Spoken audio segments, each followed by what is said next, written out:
Michelle, Ira, Moy, and Aaron. Para sa akin, gusto kong matalo si Ira. Siyempre, siya yung gusto ko targetin dun sa Tribal Council.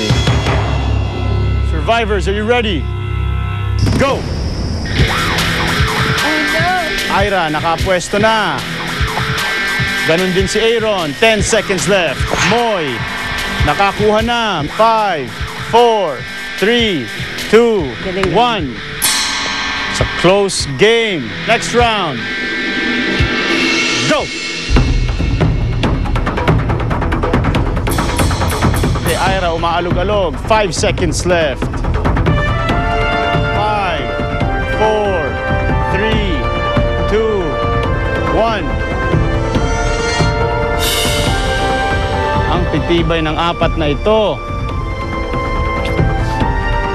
Halos magkakapantay lang ang height ng kanilang mga tore. Survivors, are you ready? 15 seconds. Go! No! Aaron umaalog-alog. Ira, nakakuha na. 10 seconds left. Moy at Michelle. Aaron is out of the game. Tanggal na si Aaron dito sa ating immunity challenge. We move on to the next round. 15 seconds. Go! Ira. Moy, nakapwesto kagad. Kahit naghihingalo na ang tore. 10 seconds left. Ira, ingat. Ira, baka managanon ka. Lalaglag na eh. Michelle, nakapwesto na rin. 5, 4, 3, Ira, you're out of the game. Yay! Shumbing. Nag-cartwheel muna bago umexit. Oh my God.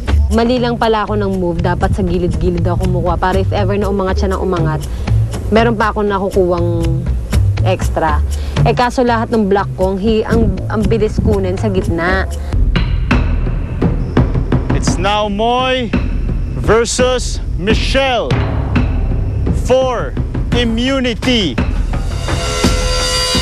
Moy and Michelle were left. And you can tell Michelle was really fighting kasi since John gave her the immunity, parang she wants to prove to him that it was worth it and that she can stay in this game. Survivors, 15 seconds left.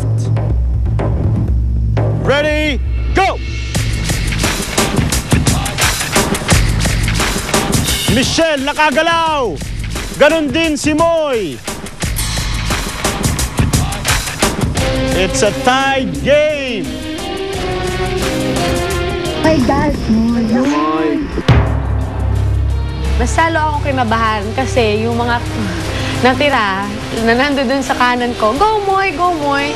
So doon ko napipil talaga na wala talaga akong kakampi. So kahit habang nag-challenge, kinakabahan ako. Alam mo, pag ginagalaw ko yung blocks ko, talaga nagdadasal ako. Lord, please, parang awa mo na. Kailangan ko talaga tong immunity na to. Dahil kung hindi, uuwi ako. It could be anyone's game. Mas mataas ang tore ni Moy kaysa kay Michelle. Nay!